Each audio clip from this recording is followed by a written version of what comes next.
Existe um contrato psicológico oculto que mantém muitas pessoas presas exatamente onde estão. E o mais curioso é que ninguém assinou esse contrato conscientemente. Ele não está em um papel, ele não foi imposto por uma lei, mas ele governa decisões, comportamentos e até o quanto você acredita que merece ganhar. Esse contrato tem um nome: lealdade subconsciente. Talvez você ache que está tentando prosperar, crescer financeiramente e construir uma vida diferente.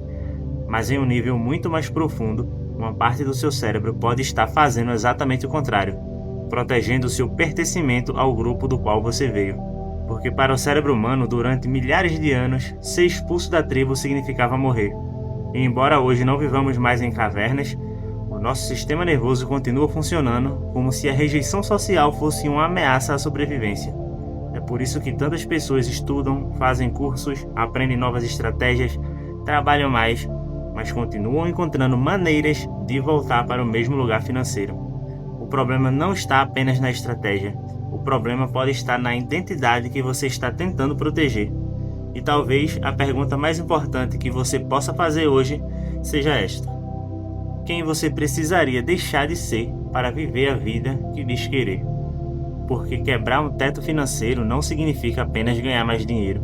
Significa romper um acordo invisível com o passado. Nosso cérebro possui um mecanismo extremamente poderoso chamado prova social. Em termos simples, ele observa constantemente o ambiente para entender o que é considerado normal. Se todas as pessoas ao seu redor vivem com dificuldades financeiras, reclamam do dinheiro, dizem que rico é desonesto ou acreditam que prosperidade é questão de sorte, seu cérebro começa a registrar isso como realidade. Não como uma simples opinião. É como se fosse um termostato invisível. Ele calibra aquilo que você considera possível para alguém como você. Perceba que eu disse alguém como você, porque a maioria das crenças não são sobre dinheiro, são sobre identidade. Você pode até dizer que quer ganhar 100 mil reais por mês, mas se dentro de você existe a crença de que pessoas do seu meio não chegam nesse nível, seu cérebro interpretará esse objetivo como uma ameaça. E sempre que existe ameaça, existe sabotagem. Às vezes através da procrastinação, outras vezes através do medo, ou simplesmente fazendo você perder grandes oportunidades por pequenos detalhes. Não porque você seja incapaz, mas porque seu sistema interno acredita que ultrapassar determinado limite significa deixar de pertencer ao grupo. Existe um fenômeno psicológico muito interessante. Diversos pesquisadores observaram que muitas pessoas diminuem inconscientemente sua própria ambição para evitar criar distância emocional daqueles que amam. Quantas vezes alguém começou um grande projeto e ouviu frases como: "Para que tudo isso? Você está sonhando alto demais. Volta para a realidade." Essas frases parecem inofensivas, mas elas carregam uma mensagem poderosa. Continue sendo igual a nós, porque quando alguém cresce, acaba funcionando como um espelho, e espelhos incomodam. Eles lembram as outras pessoas daquilo que elas poderiam fazer, mas ainda não fizeram. Por isso, muitas vezes o problema nunca foi você crescer. O problema foi o desconforto e o seu crescimento desperta em quem ficou parado. E para evitar esse conflito, muita gente reduz os próprios sonhos, e é uma forma inconsciente de manter a paz. Só que essa paz custa caro. Ela custa a vida que você poderia viver. Existe ainda uma emoção silenciosa que quase ninguém comenta: a culpa de prosperar. Talvez você nunca tenha pensado nisso dessa forma. Mas muitas pessoas sentem culpa ao imaginar ganhar muito mais do que os próprios pais ganharam, ou mais do que os irmãos, ou mais do que os amigos da infância, porque no inconsciente isso pode parecer uma forma de abandono. Como se crescer significasse dizer: agora eu sou melhor do que vocês. E é claro que não é isso. Prosperar não diminui ninguém. Mas emocionalmente o cérebro nem sempre faz essa distinção. Se durante anos você associou amor à igualdade, qualquer tentativa de criar uma vida extraordinária pode ser interpretada internamente como uma traição.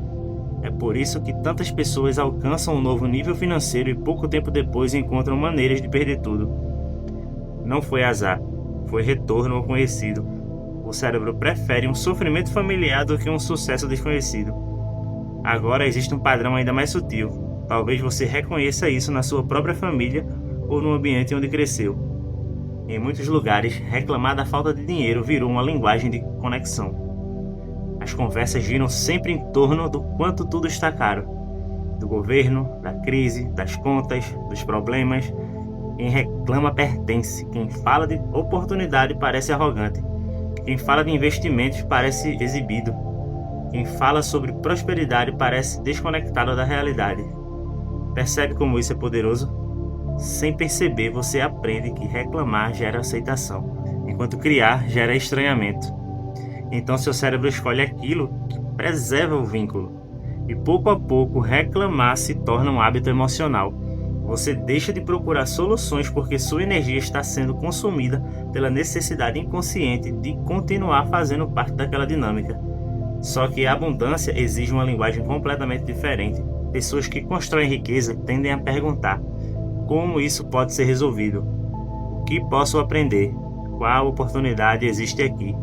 Enquanto alguns procuram culpados, outros procuram possibilidades. E são essas perguntas que mudam destinos. Outro ponto importante são as chamadas personalidades âncora. Talvez você conheça alguém assim.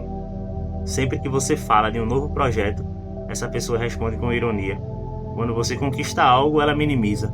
Quando você muda seus hábitos, ela faz piadas. Quando você começa a crescer, ela lembra quem você era anos atrás. Na maioria das vezes, ela nem faz isso por mal. Ela está tentando preservar o equilíbrio psicológico dela mesma. Porque se você muda, toda a dinâmica do grupo muda e isso gera desconforto. A vergonha sutil é uma das ferramentas mais eficientes para manter alguém pequeno. Não é um ataque direto. São comentários aparentemente inocentes. Está se achando agora, né? Virou coach, agora ficou rico. Você mudou. Mas talvez a pergunta correta seja: será que mudar não era exatamente o objetivo? Porque pertencer igual nunca produziu uma realidade diferente. Se você quer construir uma nova identidade financeira, precisa desenvolver uma habilidade que muitos confundem com frieza. Mas isso não é frieza, são limites. Limites não significa abandonar quem você ama, significa proteger quem você está se tornando. Nem toda conversa merece sua energia. Nem toda opinião merece espaço na sua mente. Nem toda crítica merece resposta. Imagine uma semente. Nos primeiros dias ela precisa de proteção. Se você ficar expondo ao vento, aos animais, ao excesso de pessoas mexendo nela, dificilmente crescerá. Sua nova mentalidade funciona da mesma forma. Enquanto ainda está sendo construída, ela precisa ser protegida. Isso pode significar reduzir algumas conversas, passar menos tempo em determinados ambientes, consumir conteúdos diferentes, ler livros que desafiam suas crenças, ou simplesmente escolher melhor quem terá acesso aos seus planos. Não porque você é melhor, mas porque toda transformação precisa de um ambiente favorável. Existe uma frase muito conhecida que diz que somos a média das pessoas com quem convivemos. Embora isso não seja uma regra matemática, existe uma verdade profunda nessa ideia. Ambientes carregam informações, conversas carregam possibilidades, redes de relacionamento carregam oportunidades invisíveis. Quando você amplia seu círculo social, não está apenas conhecendo novas pessoas, está acessando novas formas de pensar, novos modelos mentais, novas estratégias, novas conexões, novas oportunidades que simplesmente não existiam no ambiente anterior. É possível enxergar possibilidades que nunca foram apresentadas à sua mente. Por isso, muitas vezes a mudança financeira começa antes da conta bancária. Ela começa nas conversas, nos livros, nos eventos, nos mentores, nas amizades, na frequência das informações que alimentam sua consciência. Você não precisa rejeitar seu passado, mas também não pode permitir que ele determine seu futuro. Honrar suas origens não significa repetir suas limitações. Você pode amar profundamente sua família e ao mesmo tempo decidir construir uma realidade diferente. Uma coisa não exclui a outra. Na verdade, talvez a maior forma de honrar quem veio antes seja expandir aquilo que eles começaram.